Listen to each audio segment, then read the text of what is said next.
Hey everybody, welcome to part 2 of completing the square.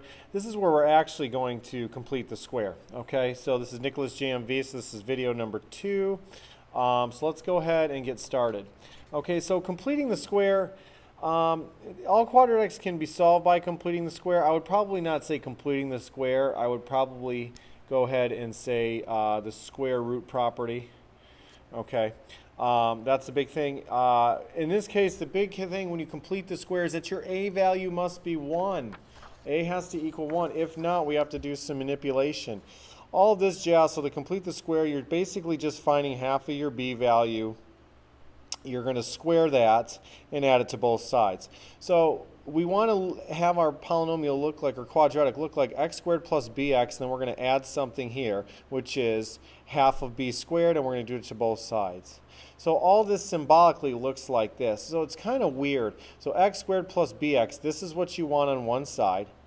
You're going to take half of b and square it, okay? And then you're going to go ahead and do that to both sides. So let's look at an example. It looks like computer's running a little bit slow this morning. It looks like it picked up. Okay, so example number 1 says find the value of c that makes x squared plus 12x plus c a perfect square. A perfect square meaning the same length and width. That's the idea here. So we have x squared plus 12x plus c, or plus a box. Half the time you'll see a box on your thing. So it's like, okay, what do I do? Well, what you're going to do is you're going to take half of b and square it. That's all you're doing. So here's my b value. My b value is 12, so 12 over 2 squared. Okay, well, 12 over 2 first, parentheses first, is an operation there. That's 6. 6 squared is 36, and there you go. Your answer there is 36, so you could say c equals 36. How do I know I'm correct? Well, look, give me two numbers that multiply to be 36 and add to be 12. X plus 6, there's your length. X plus 6 is your width. There you go. If a length and the width are the same, it's a square, right? In this case, that's where they get that name, perfect square trinomial, because tri, 3 pieces. Okay, so there's one way you're going to see that. Okay, so let's look at another example. Okay, find the value of c that makes x squared minus 10x plus c a perfect square. So x squared minus 10x plus c. Now it doesn't matter, you're squaring your b value. It doesn't matter whether it's positive or negative, because when you square it, your c value is always going to be positive. So half of minus 10, I'm just going to say 5, okay, and over 2, and square it, and you're thinking, wait, 5 over 2, okay, half of 10 is 5, okay. Oh, I'm sorry, half of b, I actually, whoopsie, half of b, there we go. We got that in the next again. 10 over 2 is 5, 5 squared is 25. So I made a little mistake, I went 5 there. Okay, b value is 10, 10 over 2 is 5, 5 squared is 25, so that c value is 25. Okay, so when you look at x squared minus 10x plus 25, they're saying, okay, two numbers that multiply to be 25 and add to be negative 10, x minus 5 times x minus 5. And there's your same length and width, perfect square trinomial. Got one more example here to show you. Now this is the one where your c value is always not going to be this beautiful, perfect, it's not going to be like 25, 36, 49. Sometimes it can be something a little bit weird in fraction form. So let's say I have x squared minus 5x plus c, and I want to know the c value that makes this a perfect square.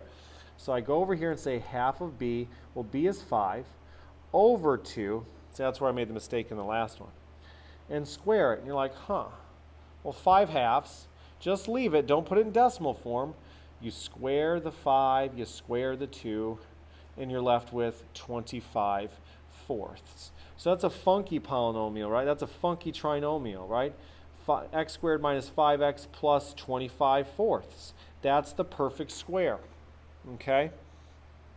So interesting problem. So I just want you to be aware of that. This number may not always be a beautiful integer or whole number. C can be a fraction. Remember, C is just a number. So that's one way you're going to have to see,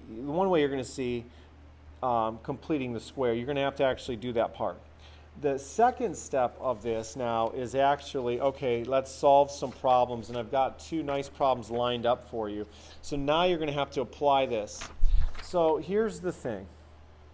Okay, we might hold off on number 2. I'm going to do it, but you're going to get an answer that's non-real. But let's look at x squared minus 4x plus 3 equals 0. Okay, so again, the a value is 1, so that's step number 1. We're good. I'm going to move that 3 because we need to start this x squared minus 4x equals negative 3. And notice how I left some space. You just want an x squared bx term.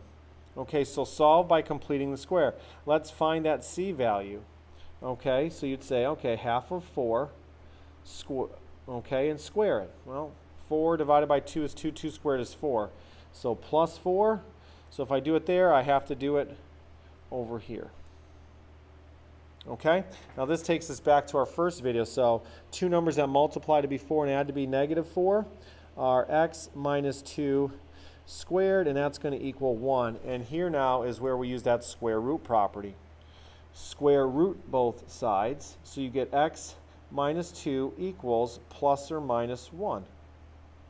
Add 2 to both sides, which we're doing here, so you get x equals 2 plus or minus 1. Okay, well, x equals 2 plus 1 is 3. 2 minus 1 is 1. So there are our two solutions. And that's how you solve by completing the square. If you plug either of those values in here, you'll get 0. So if your y value, your output is 0, so technically these are your x-intercepts. Part B, if you don't know about complex numbers, this will be a little bit weird, but we'll do it anyway. So you have x squared minus 2x plus 3 equals 0. Let's bring that 3 over first. X squared minus 2x equals negative 3. I should have left some space there. Okay, now watch what happens here. So I have x squared minus 2x, so you take x squared minus 2x. Half of 2, okay, is 1. 1 squared is 1, so I do a plus 1 here and a plus 1 here. You have to do the same thing on both sides.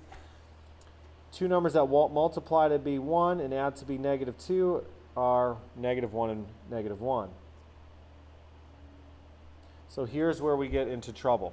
So now I do the square root. Square root. Technically, you can't square root a negative number. This becomes imaginary. So technically, you have plus or minus 2i. Okay? And I add 1 to both sides, so I get x equals 1 plus or minus 2i. Okay, and we'll talk way more in depth about that. So if you've seen complex numbers, you're good on that. My class, as of this year, we're going to be getting into that. So that's two examples where you're factoring by completing the square. If you have any questions or comments, please let me know, and we'll see you next time.